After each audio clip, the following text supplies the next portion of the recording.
Why pay regular price when you can save money on every purchase with WagerBucks at both WagerTalk and Sports Memo? WagerBucks are now eligible for use on not just daily, 3-day, and 7-day passes, but all long-term and seasonal packages up to 1 full year. There are tons of options available for every budget and size of bettor, from as low as $90 gets $100, all the way up to $3,500 gets you $5,000. Save every day on every pick you buy with WagerBucks.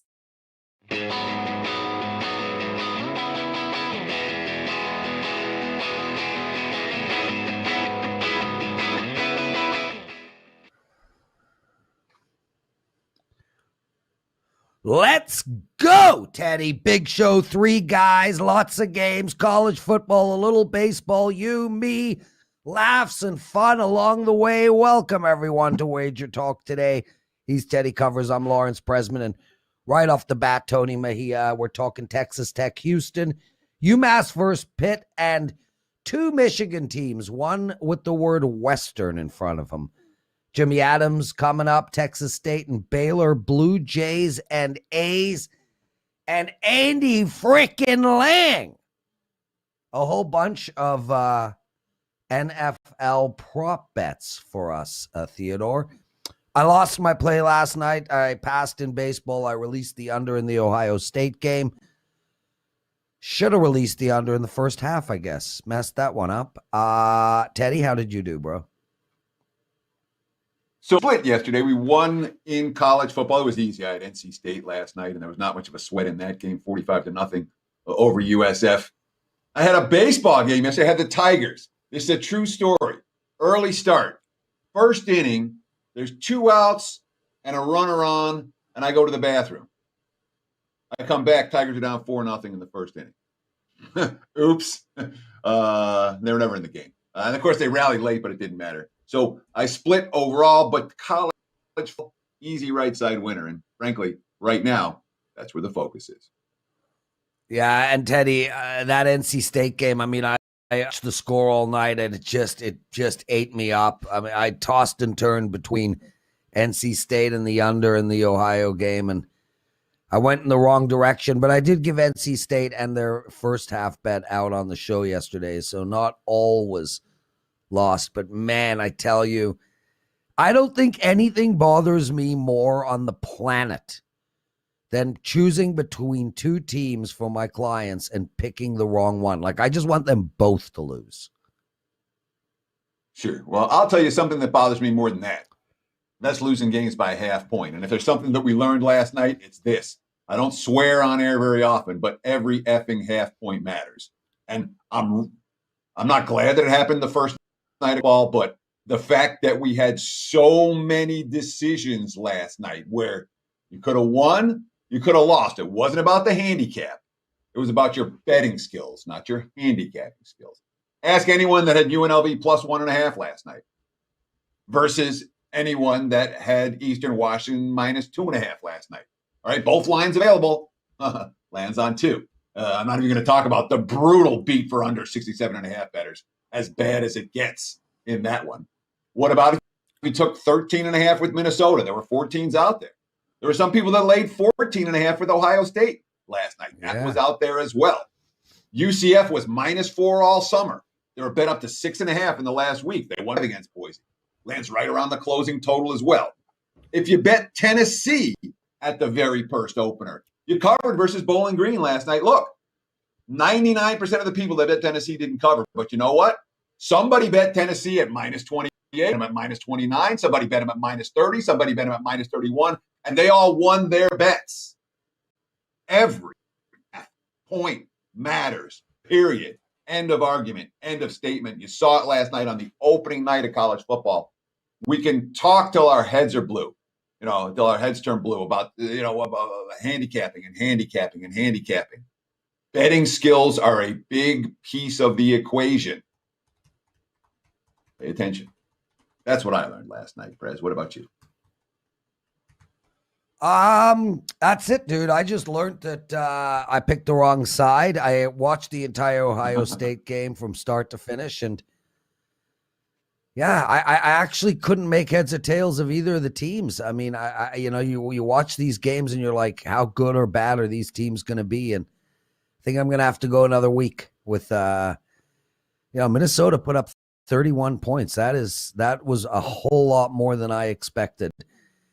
Anyway, so nothing intellectually stimulating from me.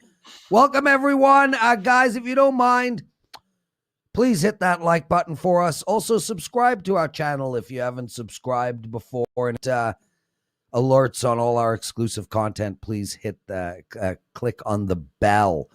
Teddy, let's bring Tony Mejia in. We have so many games to discuss. So, Tony, welcome to the show. And you got to be pretty pumped, man. Last year, you were the number one most profitable handicapper in college football. And now, well, you're right at the start of a new season.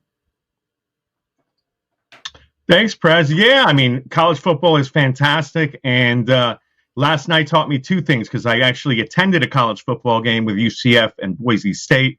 It started very late, and it tells me I'm glad I got that out of the way. The atmosphere was fantastic, even though probably 20% of the people didn't stick around for the 2-hour delay due to lightning. But it was still a really fun atmosphere to be in. The other thing is, if you're at a game, you can't watch the others. So I didn't get to see Ohio State, Minnesota. That pushed for me. I was up Minnesota plus 14. Didn't get to see NC State and South Florida. I was on NC State. So you can only really focus on one game. So the only reason I went to the UCF game was because it fell on a Thursday. So my Saturdays and Sundays will be booked for the next few months. Yeah, you and me both, man. It never ends. Yes, it does. It ends, but it feels like it never ends, especially when you're at the beginning of it. Tony, Texas Tech playing Houston. I know you like the total in this game. Where are you going? Well, I like the under. It opened, I believe, at 69-ish, and now it's down to 65. And I mean, there's just a lot of uncertainty on the Texas Tech side. Offensively, they've got former quarterback Sonny Cumbie is the new OC. Tyler Shuck from Oregon is the new quarterback. Azukama, who's one of the better wide receivers in the Big 12, was dealing with a really awful arm injury, and is going to play. But they've got the other kid on the other side, a Troy transfer. Like, a lot of uncertainty. And Houston's defense better than expected. Texas Tech's defense better than expected. And I think that, historically, we've seen these two teams be two of the highest in Division I. They played a game a few years ago that was 63-49. When you think about a Texas Tech Houston matchup, you think about them, putting up numbers. I think this one's going to be completely opposite. I think it'll be very competitive, but more of a defensive feel. So give me the under on that. Now, we've got two quarterbacks that look to me to be bet on in this game. Shuck for the Red Raiders, and obviously Clayton Tune for the Cougs. And when you talk about a Dana Holgorsen offense with a summer to prepare and a Texas Tech, it's not air raid anymore, but there's certainly a team that's capable of putting up points in bunches. Are you concerned at all about the quality QB play for both these teams, or is this just a classic week one under with two defenses that are a little bit underrated coming into the campaign? Well, I think the latter statement, Teddy, is absolutely accurate. Both defenses are underrated. But sure, I'm concerned mostly with Shuck, because I might lean Texas Tech on this, and maybe this is an in-game spot. If he looks really legit, like they are really enthused by him being there.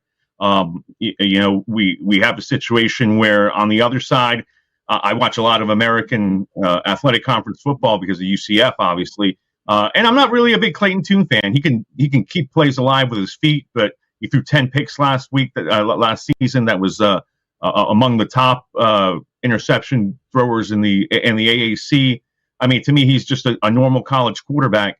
Where Shuck, we'll see if he gets to the next level. Obviously, didn't work out for him in Oregon, but he's got a shot to be one of the better quarterbacks in the Big 12. It is worth noting from a side perspective as we speak, looking at the WagerTalk live odds screen, I am seeing money showing for the Houston Cougars literally right now. So if you like, it's not a full move across the board, but several key leading indicator books have just taken bets on the Cougars at the plus the points. I don't know that Texas Tech's going to be favored at kickoff in this one. Breaking news. Teddy covers, giving the goods. And that's why you got to listen to this show every day. Everybody. Guys, hit that like button. Thank you. UMass versus Pittsburgh. Teddy, should we just wait? We're just going to wait you out? You just make me laugh, dude. We're all three of us looking at the camera. We've been doing the show on camera for a year. And you're like, all you listeners out there, it's like you've done too much radio in your world. This is a video. So all of you viewers out there. So you view with your say it every day. eyes, you hear with your ears. Mm-hmm. And I'm going to guess, given that we're not doing a porn or an action sequence, that people are actually listening, even if they are viewing. I'm glad I make you laugh, Teddy. Tony, UMass versus Pittsburgh, minus 37, big favorite on tap. How you betting this game? I mean, the word out of UMass is that they're going to be a lot better this year. We'll see. Walt Bell is 1-15 in his tenure there. They went 0-4 last season and were just destroyed. The 161-12. That was their season. So they scored one offensive touchdown. They've got Tyler Lytle, the transfer from Colorado, now running the show. And Pittsburgh is one of the more experienced teams that they've seen. Like the teams that they played last year aren't as good as Pittsburgh. Kenny Pickett is going to pass Dan Marino in all-time passing yardage at Pittsburgh this season. They've got, I believe, 14 out of the 22 starters on their two deep are seniors. It should be a team that has a shot to be competitive in the ACC behind Clemson. One of those 5-6 teams like the NC States and Miamis that could really come up and surprise. And again, it's right out of the gate. And here's my big draw on this. Mark Whipple, he's been around for a long time as an offensive coordinator, Miami, other spots, is the offensive coordinator at Pittsburgh and was formerly the head coach at UMass before he got canned for Walt Bell. You don't think he might have something up his sleeve for this if the game is still lopsided down the stretch and they're playing backups and he wants to get them experience? That's where I'm going. I think they win by over 40. Yeah, I wouldn't be surprised if they win by over 40 either. The problem that I have in this game, Tony, is that Pitt has zero track record, in the Narduzzi era of covering point spreads like this. And I've done it, I guess, against, FCS competition. But we haven't seen a whole lot of wins by Pitt by more than 38 points in the last 5 seasons. And that's my biggest concern about this game. And a game they, in theory, are supposed to dominate. Does it concern you that we'd have no track record for Pitt to, bomb teams like this? Although, I mean, they won their opener last year against Austin Peay, but, Austin Peay is a step down even for a team like UMass. What else I like on this, Teddy, is that Walt Bell has said, we just want to play fast. We want to dictate tempo. Well, you can say that, but you can't dictate tempo if you're not equipped to do so, because then you get really in a hole. And the more possessions in this football game, the more likely it is to be lopsided. And again, you're absolutely right about Pitt's track record. But if they have opportunity, if they're up 35 in the third quarter, odds are they're going to win that game, and with the backups and Whipple, pushing tempo just to get those guys experience by 45-ish, come forth. So again, that's where I'm at with this. I don't have any confidence in UMass. They just a team that was out by nearly 50 points over 4 games last season, and again playing a very talented opponent to start the season. Tony Mejia, you can find him at WagerTalk.com. He is having a little bit of sound technical issues, but we're good. And Teddy, I'll answer that question because you've posed it twice already this short college football season. Fresno State minus 27. Merrill, I think, got on here and said Fresno State. You said, does it worry you that they never cover numbers like that? 44-0. But still a great point, Teddy, and something that should obviously be factored into a handicap. I mean, that's just one particular game. Let's get into Western Michigan versus Michigan. The Western team at plus 17, 2 touchdowns and a field goal. Tony, how do we handicap this one? Well, I mean, we've got a Michigan defense that's breaking in a new scheme. So they've got a new coordinator, and we've got Cade McNamara, who's a quarterback that started last season, but he barely won the job. They have J.J. McCarthy, a really highly touted recruit that's probably going to get some time, and Alan Bowman, the Texas Tech transfer, is also in the mix. When you have 3 quarterbacks like that and nobody really stepped up to win the job, I think you have no quarterbacks. And on the Western Michigan side, you've got a really talented QB who had 18 touchdowns and just 2 interceptions in Ellaby. So I think Western Michigan has some dynamic talent on that side of the ball, on the offensive side of the ball, and could probably hang around and give Michigan a scare. Yeah, I mean, it's one of those games where I'm very reluctant to look at the Wolverine side in this one. I guess my concern with Western, and anytime you're talking about a MAC school taking, stepping up in class against a team like the Wolverines, what's the level of physical dominance in the trenches here? Can Western Michigan battle the Wolverines at the line of scrimmage, or is this a game that Michigan more likely to be able to control the trenches, and that could lead to some, late game shenanigans for Broncos better? We're I think going to see, Teddy, this season what this past year of having eligibility restored for all these players does for some of these smaller schools as they step up in level of competition, because you've got 5th and 6th year seniors now.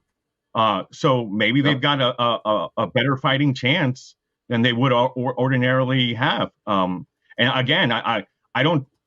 We're going to see how Michigan is, but they're supposed to be middle of the Big Ten. I got Western Michigan winning the MAC, and again, they've got a lot of talent on the offensive side of the ball. This is a game that they'll have circled all summer long, whereas you got Michigan probably looking past this team. So 17 points, a little too much for me. Tony Mejia, Tony, what do you got to promote? We will have college football picks today, college football picks tomorrow, NFL obviously coming down the pike, still some baseball. So, plenty to do, and we'll have it done. And I'll be on Teddy's Sirius show tomorrow, so that'll be fun. So lots to do, busy week, busy season. We're here. Well, good luck, my friend. Good luck this weekend. Good luck on the year. Tony Mejia, everyone, thanks for joining us. And Teddy, before we go to a quick break, I just want to make mention, because it's a topic you and I have discussed in fair detail this week. Del Toledo, one of our great viewers who happens to listen, puts, boys, you guys reviewing crap games today. So, Del, Teddy and I actually had a meeting about this Monday and Tuesday this week. We're like, do we do all the big games, the big profile games? Do we hand the games out to the guests? Do we say, hey, Koken, you do Clemson and Georgia, and Ralph, you do Ohio State, and, Tony M., you do Oklahoma? We actually had a full meeting about this, and I think Teddy really put it best, first and foremost, and then we'll go to Teddy. There's no such thing as a crap game. We're not sports fans. We're investors. We bet money. There's more money coming in on Georgia and Clemson than there will be on Western Michigan and Michigan. The line will be sharper there. There'll likely be less value. We're just looking for opportunity to make people money. And the actual game, they're all the same to us. Teddy, what do you got to add to that? So in what does Bettors learn for today? I thought about talking about it different, but it was just, I had to talk about the half points, because there were so many games last night that you could have won, lost, pushed, depending on where you got the number. But the other topic that I was considering talking about for the what did Bettors learn last night is that mainstream gambling information is crap. And I mean, it's crap. I was watching multiple shows yet just to see what's out there. And everyone's got an opinion. Yeah. No one has any facts. No one has any, this is why I like this. This is what this is about. This is what the handicap is based on. And WagerTalk Today, we don't let people get away with, I kind of like. Why do you like? What's the rationale behind this? I want people to give out bettable opinions, games that they like. I don't want people to give out opinions on big games that are on TV because they're a big game that's on TV. On the WagerTalk YouTube channel, college football preview show, my big game breakdown, I try to talk about some of the big games. Whatever it is. Over the course of the week, we'll get to every big game out there in college football. But not on this show, we won't. On this show, we're going to give you games that bettors have bettable opinions on. And when we have the opportunity to give you bettable opinions on the bigger games, we'll do it. But in terms of just talking about Alabama and Miami, just talking about Georgia and Clemson, not going to do it. This is the wrong show for that. The show here is designed to help you make money. Yeah, and it's so well said, Teddy, because I think this is a high-level sports betting show. I mean, we talk theory. We give out a lot of information at a high level. You guys want to hear about Bama or Clemson? I mean, just turn ESPN on. I mean, I'm sure Jim Rome has got info for you on that. We are not a sports show, guys. Jim Rome. I haven't heard that name in 2 decades. Jim Rome. I don't know, man. You know what? Let's move on. Let's take a quick break, guys. Teddy's big game breakdown coming up. Jimmy Adams, Andy Lang, the presidential daily address, so much more. Teddy looks frustrated today. I'm very happy. Give us 20 seconds. Why pay regular price when you can save money on every purchase with WagerBucks at both WagerTalk and Sports Memo? WagerBucks are now eligible for use on not just daily, 3-day, and 7-day passes, but all long-term and seasonal packages up to 1 full year. There are tons of options available for every budget and size of bettor. From as low as $90 gets $100, all the way up to $3,500 gets you $5,000. Save every day on every pick you buy with WagerBucks.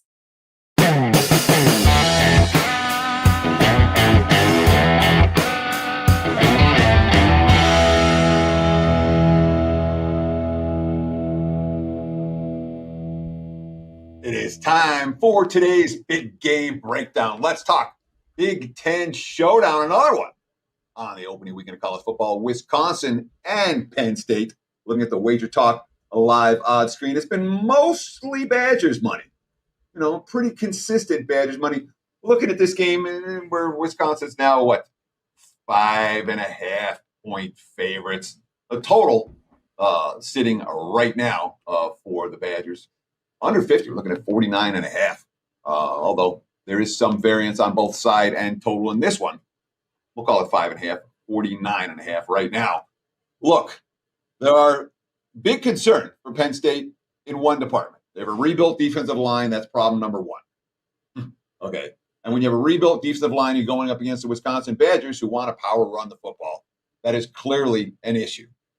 All that said, from a talent standpoint, Penn State's defensive line looks fine. From a back seven standpoint, Penn State's defense looks better. From a quarterback standpoint, I'll take my shot with Sean Clifford over Graham Mertz. Mertz has been one of these guys, how many different Badgers quarterbacks have we seen over the last decade? Oh, this is the guy. This guy's really going to be good. Haven't seen it yet.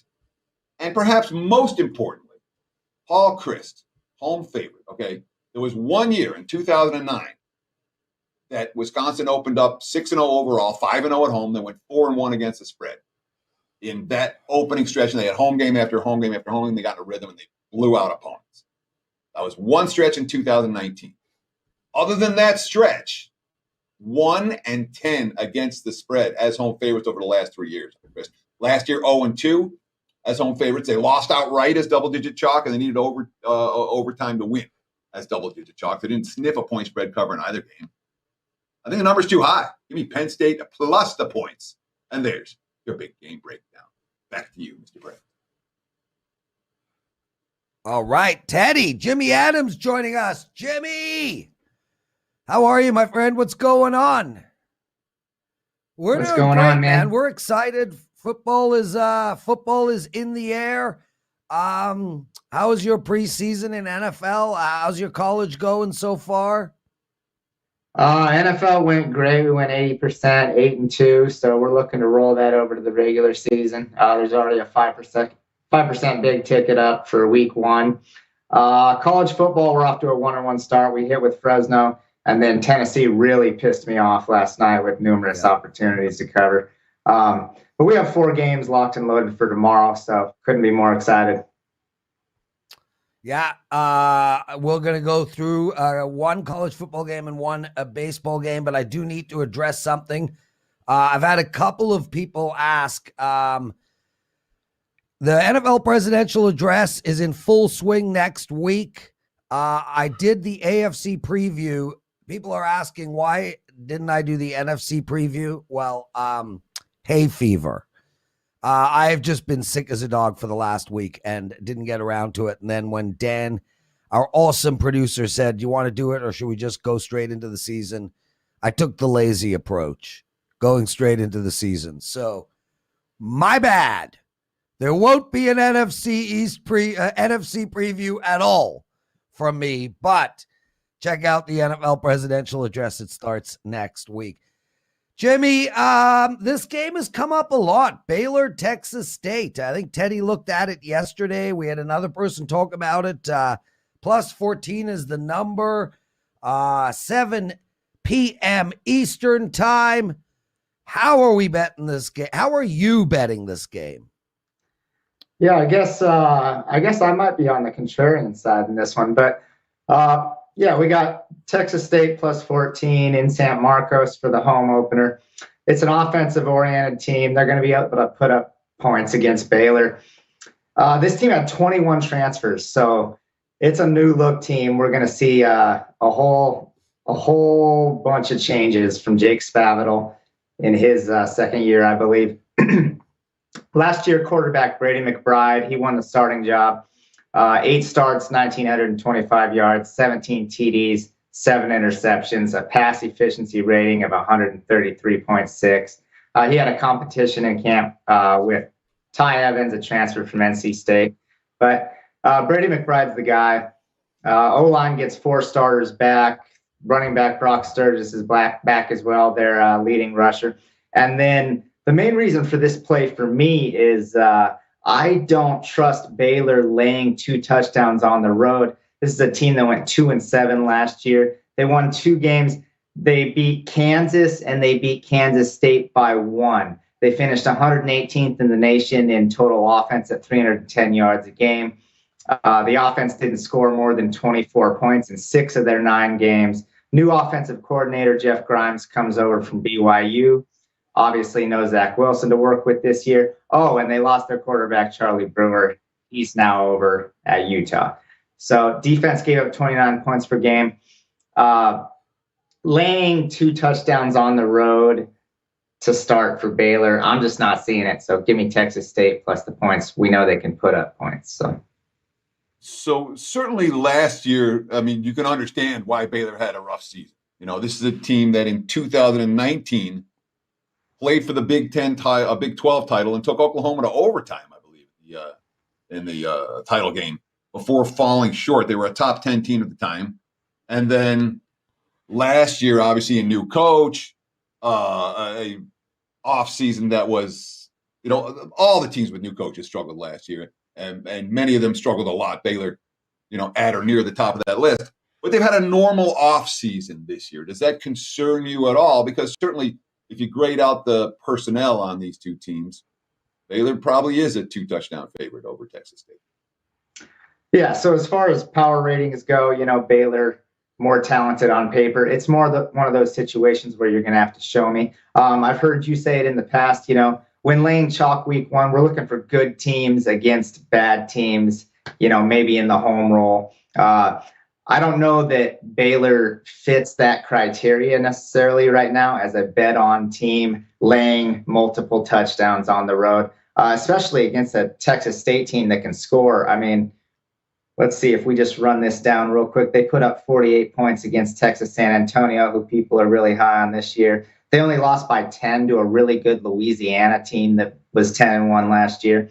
They had a couple blowout losses against really good teams like BYU and Coastal Carolina, but I think they can hang around here. So.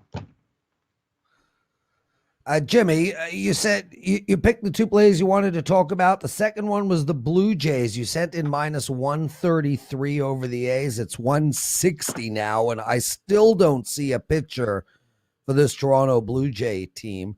But logic would dictate that there will be a pitcher at some point. How are we betting this game? So I thought I saw Alek Manoah last night. I bet it at 133. That's who I'm hoping for too, dude. I mean, Alex Manoah playing tonight at minus 133 put me down as a play on. Man, that guy is really good. Teddy, what do you... Manoah's minus 150 to minus 160 right now, looking at that WagerTalk live odds screen that I have up all day, every day. Jimmy, break it down. Okay, yeah, so it is Alek Manoah. The line's gotten a little bit out of hand maybe, but still worthy of free play status. What we have here, we have a really big series actually between these two teams, as Toronto is 5 games out of the wild card and the A's are 2 games out. So this is really important for both teams. What we have is a bet on pitcher versus a bet against pitcher, in my opinion. It's a fade of Sean Manaea, who's really struggled down the stretch. Last time out, 5 earned runs in 4.1 innings against the Yankees. He gave up 7 earned runs to the Rangers 2 starts prior to that. And the Blue Jays have won 4 of 5, excuse me. The A's are playing good as well. Alek Manoah equals bet on for me. Last start, he gave up 2 runs in 6.1 innings against Detroit. He had 1 bad start. I believe that came August 17th. But let me run down the other starts. If you take away that 6-run performance, so he gave up 2 runs last time out, 1 run, 2, 2, 0, 2, 0, and 0 runs given up. Alek Manoah, absolutely a guy you want to have your money on. I realize the line's gotten a little out of hand, but Blue Jays for a small play tonight. Outstanding work, Jimmy. I loved having you on. We're going to see you regularly on WagerTalk Today. Best of luck this weekend. Anything real quick to promote? Just a full slate of games, 5% play up for tomorrow, and 5% play up for the NFL. So let's keep cashing tickets. Nicely done. Awesome stuff. Guys, thanks again for watching WagerTalk Today. Make sure on the bell if you want to get updates. I don't see Andy Lang anywhere. Where is that handsome Andy Lang? He's not ready yet. Okay, well, we got to give Andy... Teddy, you in play tonight? I am in play tonight. Well, why don't you tell us? What do you got going? I'm locked and loaded with a single best bet in college football for this evening. You can get it right now over at WagerTalk and or sportsmemo.com. There you go, Prez. Is that a good enough promo for you? Dude, I mean, like honestly, I'm one of the owners of WagerTalk, and I'm moved by that promo that I'm actually going to not log in the back end. Instead, I'm going to buy the play. That's how moved I am. Good call. Andy Lang, I got a story for you. By the way, that's a Pearl Jam reference there, Teddy. Andy, tell me you are a Pearl Jam fan real quick. Andy?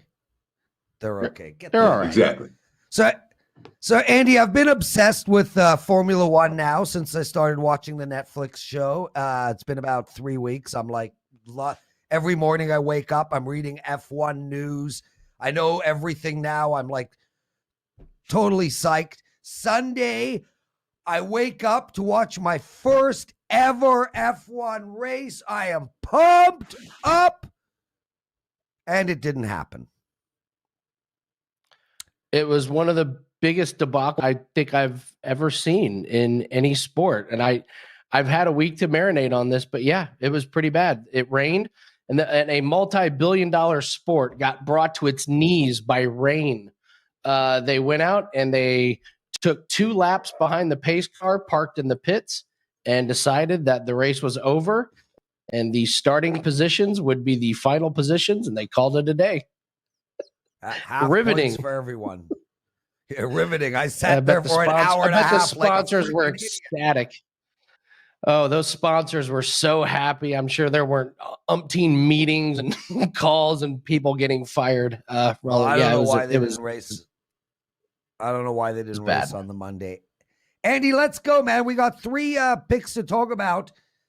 Man, your first one right off the bat is fascinating. I cannot wait to hear.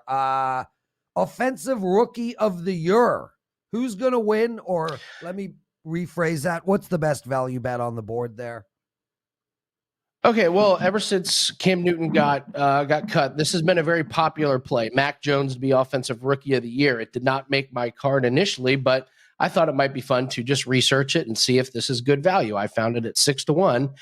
And I came to the conclusion that this is indeed worth a little bit of a sprinkle. So, day one starter, no competition for a team that could be competing for a playoff spot. They're returning all their opt-outs.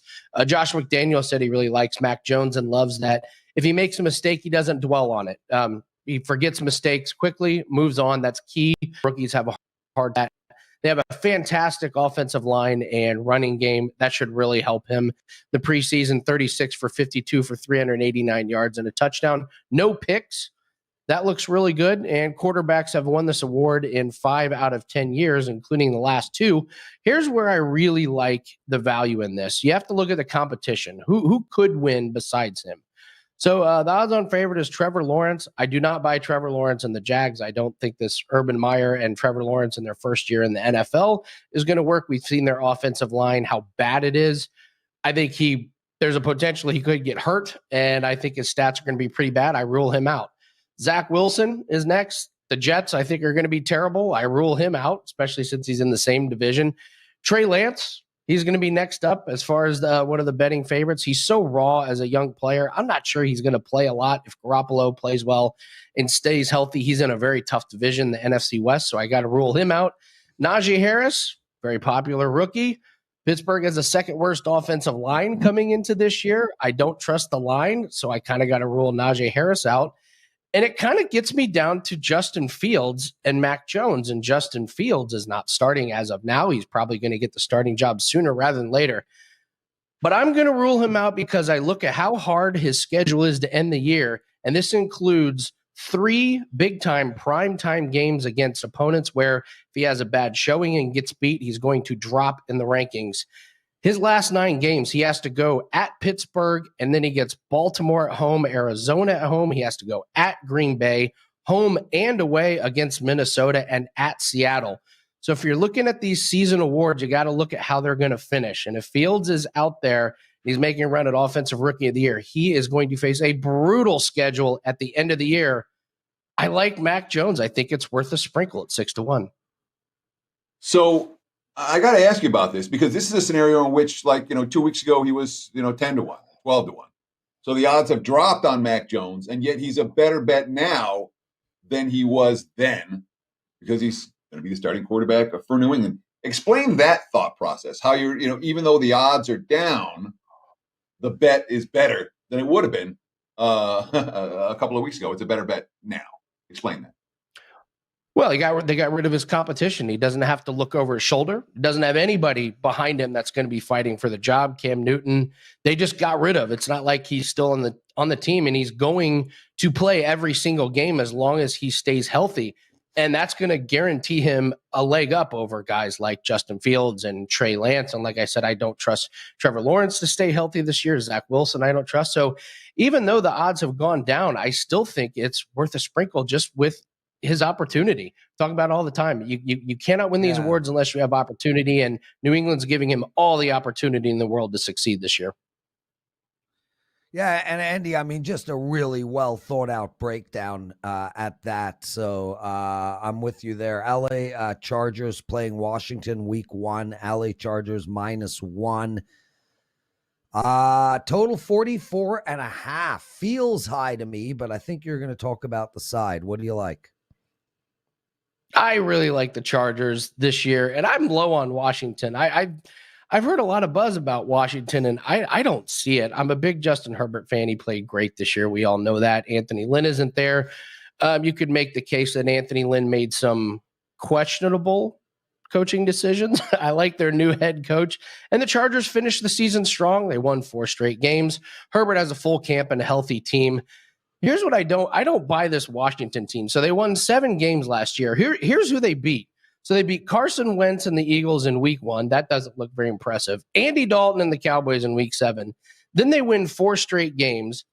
They beat Joe Burrow in the game that Joe Burrow blew out his knee when Cincinnati was beating them 9-7 in the third quarter. Week 12, they beat Andy Dalton again. Week 12, they beat the Steelers and Roethlisberger when their running backs were so banged up. The leading rusher for Pittsburgh was Anthony McFarland, who had 15 yards rushing. Week 13, they beat Nick Mullins. And then week 17, they beat Jalen Hurts and Nate Sudfeld. Those are their 7 wins. They lost to Kyler Murray, Baker Mayfield, Lamar Jackson, Jared Goff. They lost to Daniel Jones twice. Stafford with the Lions, Russell Wilson, and Teddy Bridgewater. And Washington's big upgrade is Ryan Fitzpatrick. I'm not sure I really buy this Washington team. I really like the Chargers in this spot. I know they're going on the road, but I'll take the Chargers over Washington.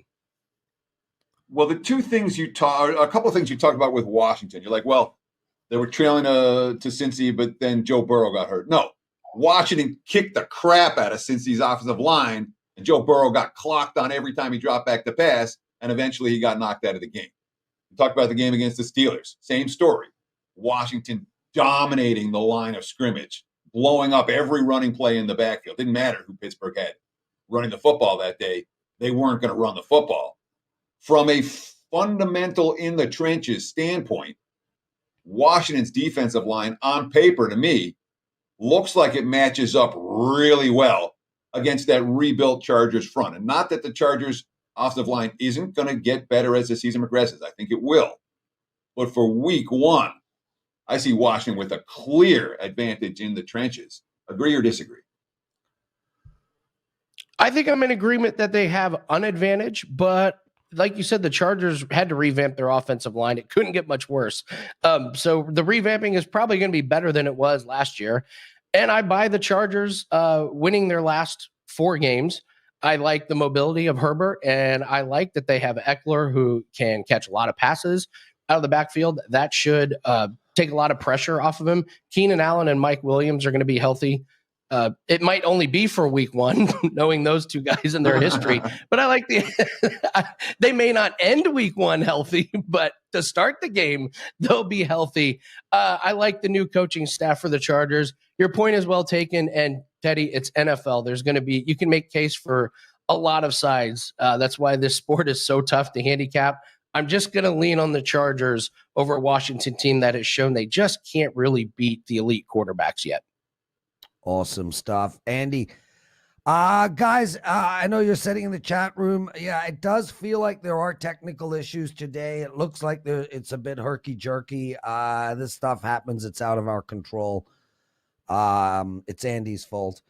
Andy, you got a 5% play in week 1 NFL. You are 3-0 lifetime in these 5% plays. Guys, use the promo code NFL2. The number 2, that's NFL2. Get 50% off of Andy's plays. Andy, we're up against it. You want to know how bad the line makers think Philadelphia is going to be this year?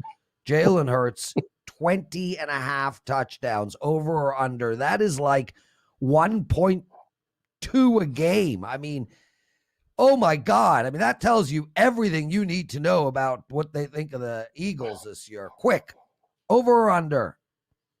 I think the number is too low. He got put in late in the season in a completely chaotic Eagles season. He started and finished 3 games. He threw for 5 touchdowns in those games. He's got a full camp, and his schedule's really good to start and end the year. In his first 8 games, he gets Atlanta, San Francisco, Dallas, Kansas City, Carolina, Tampa Bay, Las Vegas, and Detroit. 6 of those teams are ranked in the bottom 12 of passing defenses coming into the season. And then to end the year, if he makes it that far, he gets the Giants twice, the Jets, and the Cowboys. Those are all teams in the bottom half of passing defensive coming into the season. If he stays upright and keeps the job, 20.5 touchdowns is such a low number for a starting quarterback in a 17-game season. Love the value on the over. Brilliant, man. Well, that's the end of your segment. Thanks for joining us, Andy. You'll be a regular throughout the year. We love having you guys. Check him, Matt Andrew, out on Prop It Up.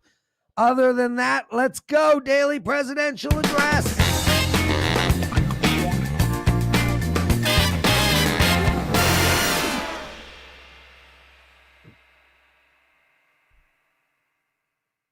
It's the Daily Presidential Address, September 3rd. If you guys missed Wager Talk today, it was a real monster show. Tony Mejia, 3 college football bets. He gave out Jimmy Adams 1 college football and a baseball bet, and Andy Lang. Just awesome stuff. 3 NFL prop bets, and just all around great analysis by everybody. Teddy as well at his big game breakdown. Just a real quick shout out to myself. I've got 1 baseball play up tonight, 1 college football play up tonight. Tomorrow is my first 5% play in over a month.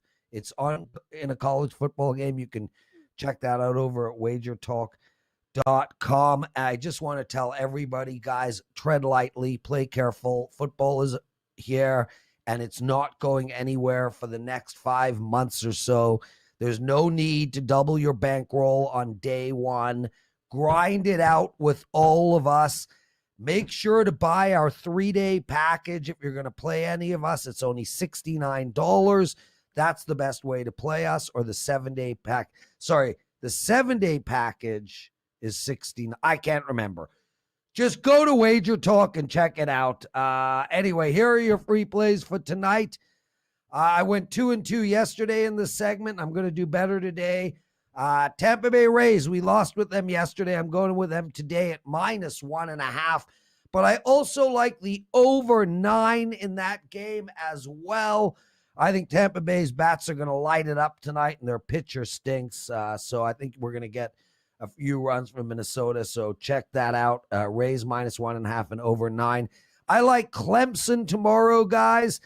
Teddy took this game apart a few days ago on our show, and I couldn't agree with him more. And as for tonight, I like Duke -6.5. That's it for me. Teddy, I got a sandwich from Mr. Sub with my name on it. Please have yourself a great weekend. You are an ordinary man today. Barely smiled. I want to drive down to Vegas and give you a hug, but I'm not going to. Take us home.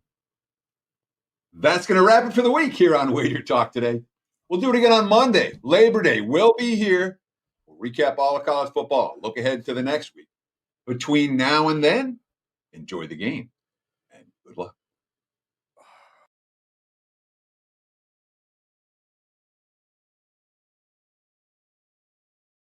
Why pay regular price when you can save money on every purchase with WagerBucks at both WagerTalk and Sports Memo? WagerBucks are now eligible for use on not just daily, 3-day, and 7-day passes, but all long-term and seasonal packages up to 1 full year. There are tons of options available for every budget and size of bettor, from as low as $90 gets $100, all the way up to $3,500 gets you $5,000. Save every day on every pick you buy with WagerBucks.